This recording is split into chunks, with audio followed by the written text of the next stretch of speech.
As a organisation मुझे क्या करना चाहिए कि एज ए एचआर की सब चीज़ें हमको मुख्य 5 जो पॉइंट है वो बता दीजिए आप कि ऐसे ऐसे आप गाइड कर सकते हो। ओके, सो सबसे पहले तो आपकी जो हायरिंग पॉलिसी होती है ना, हायरिंग फिल्टर्स आपके पास ऑन पेपर लिखे हुए होने चाहिए, क्योंकि उसी के थ्रू आप सही हायरिंग कर पॉलिसी पाओगे। आर मेजर एचआर पॉलिसीज, जिसमें पहली होती है आपकी हायरिंग पॉलिसी। व्यक्ति कोई, आप चाहे कैंपस से फ्रेशर उठा रहे हो या एक अनुभवी व्यक्ति को आप कॉम्पिटिटर के यहाँ से उठा रहे हो, आपकी हायरिंग पॉलिसी, हायरिंग फिल्टर्स एकदम सेट होने चाहिए। राइट।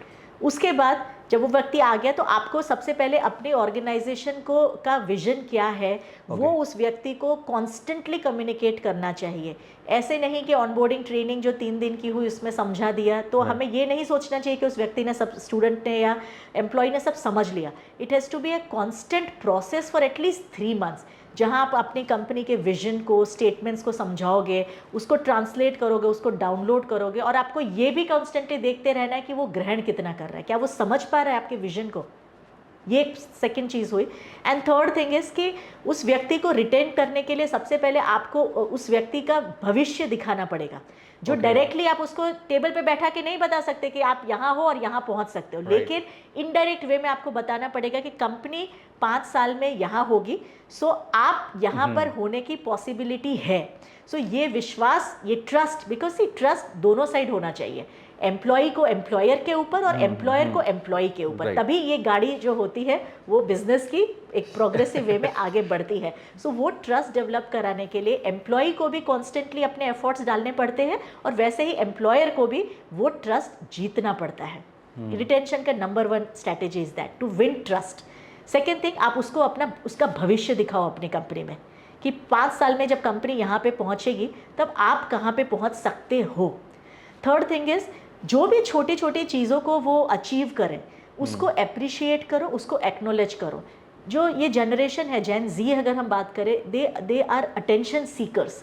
उन्हें छोटे छोटे भी अगर वो चीज़ें हासिल करें तो उनको खाली एक आप एक्नोलेज करो, you just pat their back and say कि your great job done, and you would see a beautiful smile on that face. और जो उसने कल काम किया उससे 40% ज़्यादा एफिशिएंसी से वो लड़का काम करेगा। ये चीज़ मैंने देखी हुई है। सो क्या गया, यू आर नॉट कोई, आप उसमें कोई कॉस्ट नहीं एम्प्लॉयर को लग रही है, सिर्फ 2 मीठे शब्द बोलने हैं। जब उसने अच्छा काम किया, जब काम नहीं किया तब तो डांट फटकार होती है, लेकिन जब उस व्यक्ति ने, उसी स्टूडेंट ने, उसी एम्प्लॉय ने जब कुछ अच्छा किया है, सो पेट हिज बैक, क्या जाता है। और this is called recognition and reward system. So ये 3 चीज़ों को अगर आपने अपनी कंपनी में रेगुलर बेसिस पे किया तो there are very few chances कि फक्त 5,000 या 10,000 के लिए रुपए के लिए वो एम्प्लॉय या वो स्टूडेंट कहीं और जाएगा।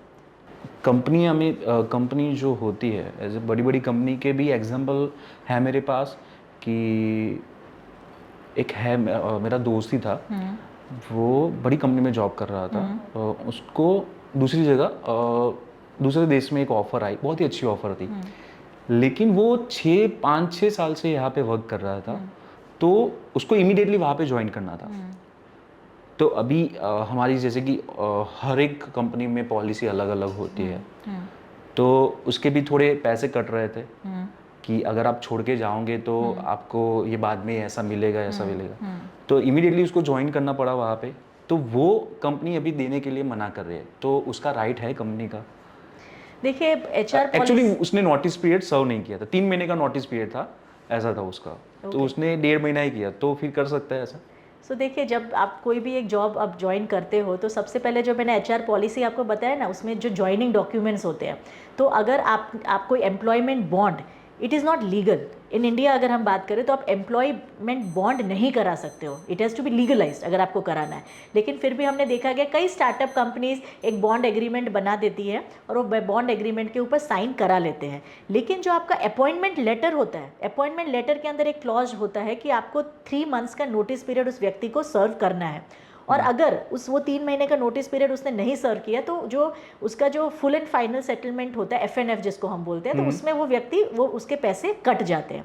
लेकिन एक देखने वाली चीज़ वो भी है कि जो सामने वाली कंपनी, अगर कोई मल्टीनेशनल कंपनी है, कोई भी अगर वेल सिस्टम एंड प्रोसेस से चलने वाली कंपनी है, तो वो कभी भी ये नहीं चाहेगी कि वो व्यक्ति नोटिस पीरियड कंप्लीट सर्व किए बिना ज्वाइन करे।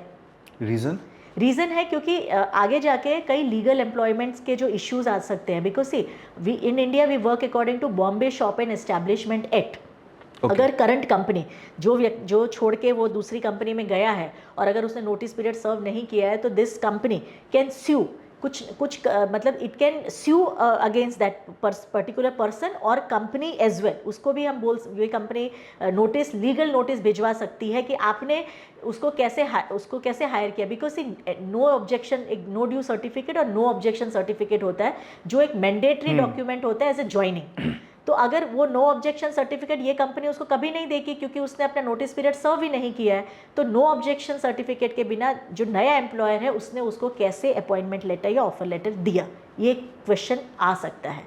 ओके यस, तो एज ए एम्प्लॉय को भी ध्यान में रखना चाहिए कि Yes. मुझे मेरा नोटिस पीरियड खत्म करना चाहिए, खत्म करना, और यही आग्रह एम्प्लॉयर और एम्प्लॉय दोनों को रखना चाहिए कि अगर कंपनी बोल रही है तो मेल में ले लो आप। मेल में ले लो। और दूसरा भी एक ऑप्शन होता है नोटिस पीरियड बाय भी होता है। सपोज XYY कंपनी है जिसने आपके फ्रेंड को दूसरी जगह पे आउट ऑफ कंट्री गया, तो वो कंपनी वो Y कंपनी X से नोटिस पीरियड बाय कर सकती है। जैसे अगर आपकी बेसिक सैलरी 50,000 रुपीज़ है तो उसका जो नोटिस पीरियड अगर 3 महीने का है और अगर उसने एक ही महीना सर्व किया, 2 महीना नहीं किया, तो उसके बेसिक सैलरी कट के जो है वो नोटिस पीरियड मतलब उसको कंपनी को पे करना पड़ेगा। ओके नई company Y will pay to company X the notice period amount, lakh रुपए पे करेगी। सो फॉर्मली ये no objection certificate company X उस एम्प्लॉय को दे देगी। Okay so notice period buy is a very common terminology in pharmaceutical sector. जैसे मैंने कहा ना कि जो एक कंपनी प्रोफेशनली काम करती है वो कभी भी ऐसे हैफिजाटली हायरिंग नहीं करेगी, नो ऑब्जेक्शन सर्टिफिकेट लेके ही करेगी। और अगर उस व्यक्ति को हायर करना बहुत ही उसके लिए इंपॉर्टेंट और अर्जेंट है तो वो नोटिस पीरियड को बाय कर लेगी। So this should be the proper mechanism of hiring, जो हम चाहे स्टार्टअप कंपनी है या जो एस्टैब्लिश्ड कंपनी है, we should follow the process. Bond legal नहीं है लेकिन अपॉइंटमेंट लेटर में जो क्लोज लिखे हुए हैं जो है वो Indian Bombay shop and establishment act says कि हम बॉन्ड जो एम्प्लॉयमेंट बॉन्ड जो करार बोलते हैं वो लीगलाइज नहीं कर सकते हैं, दैट इज अवैध। बांध नहीं सकते हो आप किसी को भी, लेकिन जो हमने लिखा हुआ है वो मानना पड़ेगा अपॉइंटमेंट लेटर में। जैसे कई कंपनीज हमारे जो क्लाइंट्स है वो ऐसा भी करती है कि भाई एक एक्स अमाउंट को एज ए रिटेंशन अमाउंट रख लेती है। सपोज 50,000 सैलरी है तो हर महीने 10% of it 5,000 rupees as a retention रख लेंगे, और 12वां महीना 11 महीना जैसे ही खत्म हुआ तो 12वें महीने में सैलरी के साथ एड ऑन होके उस व्यक्ति को मिल जाता है। तो वो एक रिटेंशन एक मोटिवेटर हो सकता है कि भाई आपका एक अमाउंट ऑफ कंपनी रिजर्व कर रही है एज एन रिटेंशन। तो ये कई स्टार्टअप कंपनीज करती हैं।